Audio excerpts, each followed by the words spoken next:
Hey guys, welcome back to Home Build, and in this episode, after 5 years, if everything goes well, we're going to try and start Harry. Oh!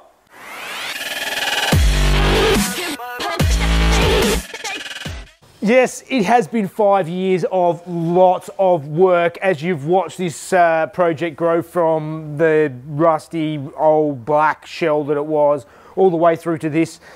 I'm definitely not going to be able to drive it yet. There's still lots of things to do to drive it, but I'm hoping that we can go through, check everything, add fluids to the car, make sure there's no leaks, make sure we can get fuel pressure, try and get some oil pressure, and hopefully get online with the guys from Link SEU in New Zealand, see if we can get on there with some on there live and see if we can actually get enough into this car, enough parameters and stuff going that we can potentially try and start it. To say I am terrified is an understatement. Up till now, the car is perfect. The engine is perfect. There's nothing wrong with it.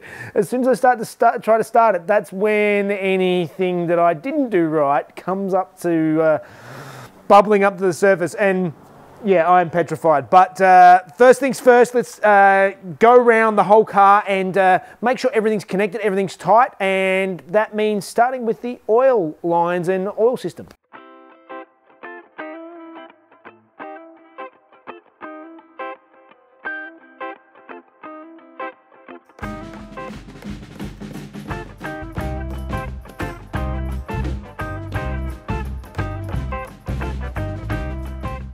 Okay, so I went through, I connected up the front oil lines to the oil cooler. I've just gone around and checked that everything is tight, that all of my oil hose clamps and everything are done up.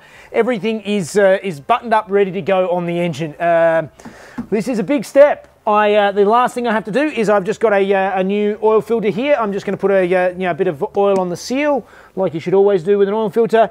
Put the oil filter on and then start topping up the oil. Now I'm going to be using a Penrite running in oil for this new oil filter. Top up the oil and see how we go.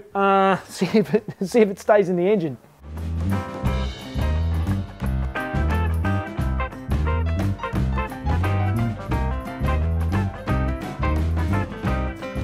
Alright, so now I've got the oil done, I need to get in the front and start adding fuel to the engine. So again, I'm going to go through, check all of the fuel fittings, make sure everything is tightened up properly and everything is ready to go.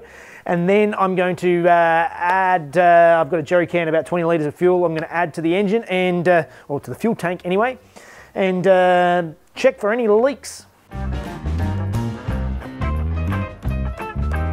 Alright, so I've gone through, I've double checked my fuel lines, that everything is nice and tight under the car and in the back. I did notice that I've never actually connected up the breather from the top of the tank.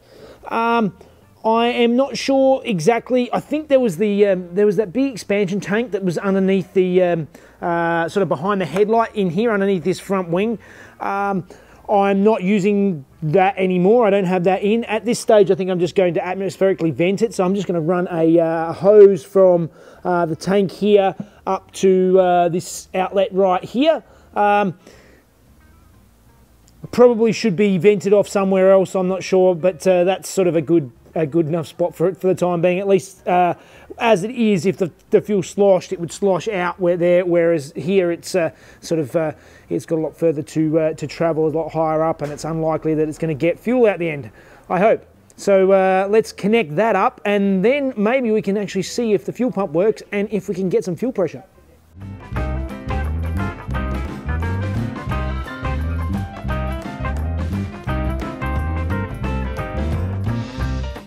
Alright, well that breather is in. It may not be the best solution. Let me know if it is something I'm going to have to sort out more thoroughly later.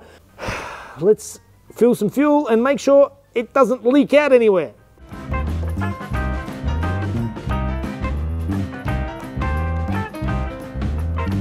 Alright, so we have fuel in the tank. It's not leaking at this stage, which is a good sign. The next thing to try is actually see if the fuel pump actually works. I haven't actually tried it yet, so who knows if I've done the wiring incorrectly, which is quite likely. I've left the fuse out for a second. I'm just going to turn it all on, put the fuse in, see if the fuel pump turns over, and then we need to go and check and see if we've actually got fuel pressure. And this is why we test. I turn the fuel pump on for a split second, and now we have a running fuel leak. So obviously I haven't done something up properly, so let's get the car up in the air and work out what's going on.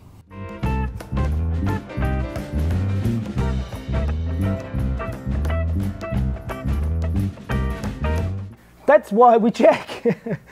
Obviously there was just one fitting that I didn't check properly and it leaked. The rest at the moment seems like it's still working, so let's try that again. Car back down, fuel pump on, see if we can get it to not leak. I found another loose fitting. I don't know if I got that on camera, but it's made a horrible mess in my nice pretty engine bay. I double checked that one, it's still loose. What a mess.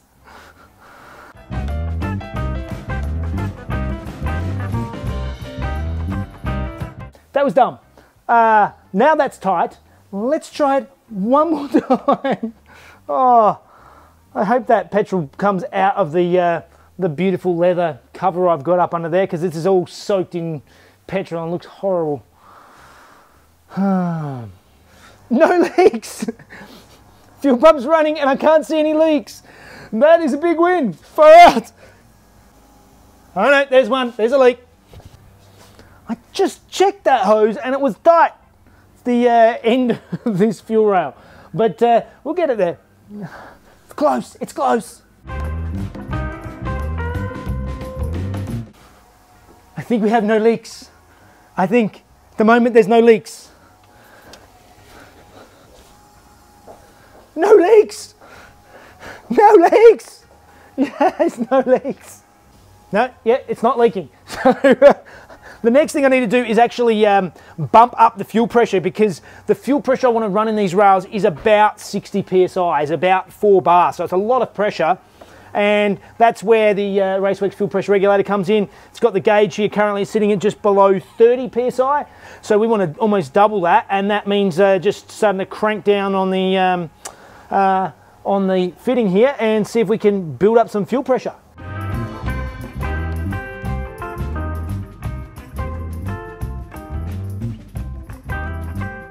60 psi fuel pressure and still no leaks. We have a win. Oh, so many leaks, so much mess. I'm going to leave this overnight now, let the fumes dissipate, so that hopefully if I do try and start this tomorrow, it might actually run and not catch the whole engine bay on fire.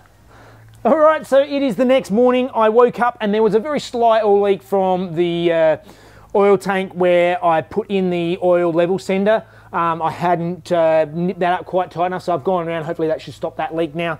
I also gave the car another half a litre or so of oil. The oil had settled overnight and obviously gotten down into all the nooks and crannies, which is good. So I've topped it right back up to max. It is going to drop down again when the engine gets running, particularly once it opens the thermostat and sends oil all the way up the front to the oil cooler and stuff like that. But I believe that's not that big of an issue because of the volume of oil that's in the oil tank. It shouldn't drop the oil level too much that it creates an issue. The last thing I need to do now that I actually have fuel and oil in it, before I can start it, is I need to go through and one of the patrons actually let me know and brought it to my attention. The throttle position sensor I have on this car, I'm using the one on the end of the individual throttle bodies, and it's only a single signal, and the Link ECU likes to have redundancy and have dual signals. So the actual unit I have on the pedals, the APS, the accelerator pedal sensor, accelerator position sensor I believe it is, actually has 2 sensors inside it. So it has 2 circuits, so if one dies, it's got redundancy built in. Even though it's in the one unit, it's all designed like that. I do have a second throttle position sensor here on the M5 motor, but apparently, according to the guys at Link, it's extremely difficult to get this being a different sensor and with a different wipe than the sensor on the ITBs, get them to sync up properly and get them to be perfect. It's just a real headache. But what I'm doing is I've actually talked to Raceworks, and they've actually got another sensor for the ITBs that actually has dual sensors in it, like the pedal, so that it will it will have dual signals, redundant signals inside the one sensor that goes onto the end of the throttle bodies. And I prefer it on the ITBs rather than on the motor, just because if this linkage ever slipped, I prefer to know exactly what the actual throttles are doing rather than what this motor's doing. What this motor's doing is sort of irrelevant to what actually is happening at the engine, because this is what's going to make it rev its head off. So I got to go in now. Because I don't have that sensor with me, I do need two sensors on the for redundancy for the computer. So what I'm going to do to get me out of trouble for the time being, as a temporary measure, is I'm going to wire. I'm just going to bridge in the second sensor into the same individual signal. So it'll be two sensor wires connected to the same signal for the time being until that sensor arrives. And I'm just going to do that in the cabin. I'm not going to run the wire all the way through and have to repin the put another pin into the bulkhead connector and all the rest of it. For the time being, I'm just going to do it in the cab. So let's go and connect up the wires, and then hopefully we can program the computer.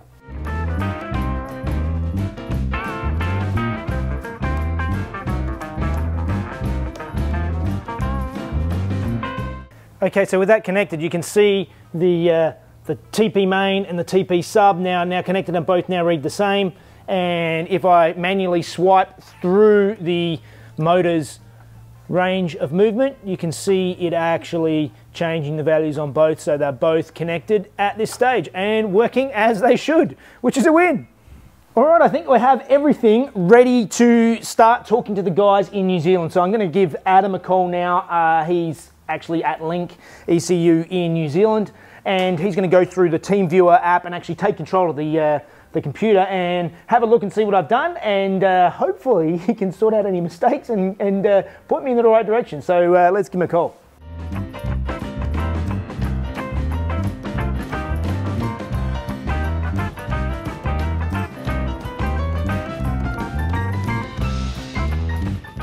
All right, so we've got the basics set up in the ECU now. So I've just cobbled together a bit of a bodgy thing with the old distributor here, because I need to get a signal to run my basic timing light. So I've connected up an old spark plug lead in between the coil pack and the spark plug. So we're going to go through now and see if we can actually set base static timing. That sounds better. Crank it again, please, Spike.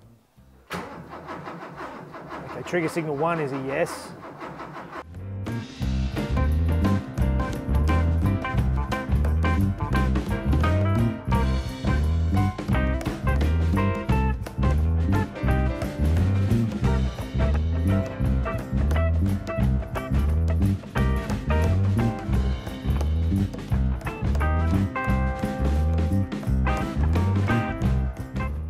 Okay, so as you saw, I have my assistant Spike, aka the Unabomber, here to help spin the car around, and he was here to help crank it over while I was on the phone to Adam. Now, we've come across a couple of issues that I messed up. Surprise, surprise. So first up, the crank angle sensor is wired around the wrong way, so I have to fix that up somehow. The other thing is we're not getting any signal at all from the cam angle sensor. So that's a Hall sensor. I don't know, any of you who were watching will have seen, basically is we drilled and tapped a hole in the back of the cam and put a bolt in there, and there's a sensor that's I set the distance away as per the manual for the bolt, and basically as that bolt goes past the sensor, it picks it up and tells it where the cam is. We're getting nothing from that, so I have to pull it apart. I'm going to pull the sensor out and wipe like a screwdriver or something past it and look to see if we're actually getting any value, so see if it's actually working. So we've got to do that. We've got to rewire the crank angle sensor, and we were getting oil pressure. My regular oil pressure gauges and stuff aren't working. They aren't doing what they're supposed to. But on the oil pressure sensor that we fitted to the engine, we are getting some oil pressure. So there's a few things there that I have to go through and just double check and make sure it's all right before we can get it going. And then we can get back on the line with Adam at Link again and see if we can actually start this thing. But now, having it facing this way at least, if we start it, it's not, the fumes are going to be going sort of towards the outside of the shed rather than inside and gassing us out. Because once we start it, we've got to run it for 20 minutes. So, all right, let's do some wiring.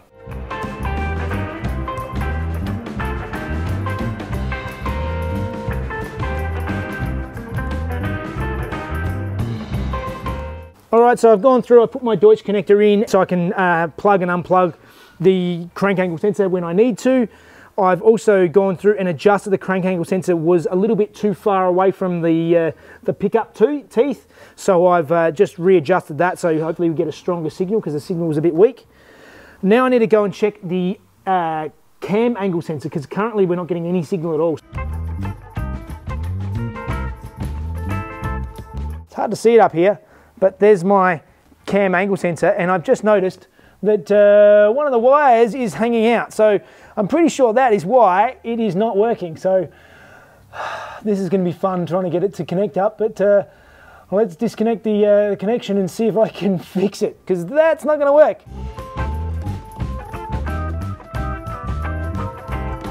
All right, well, after a crazy afternoon trying to track down the issue with the cam angle sensor, I managed to sort it out. It was a dodgy little terminal, and it's been, yeah, it's been pretty rough, but that's sorted. We've just, all right, here goes.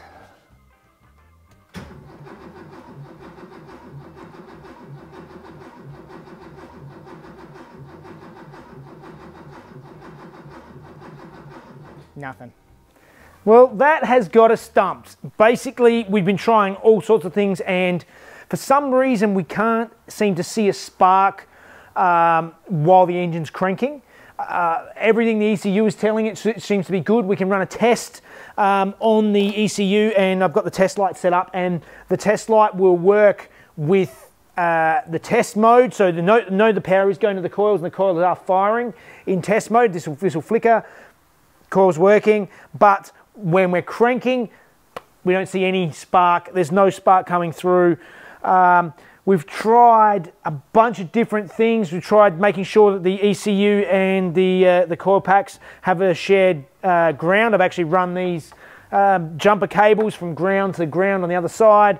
I just can't see why we're not getting a spark while cranking. It's just not going through, even though the coil packs are working otherwise.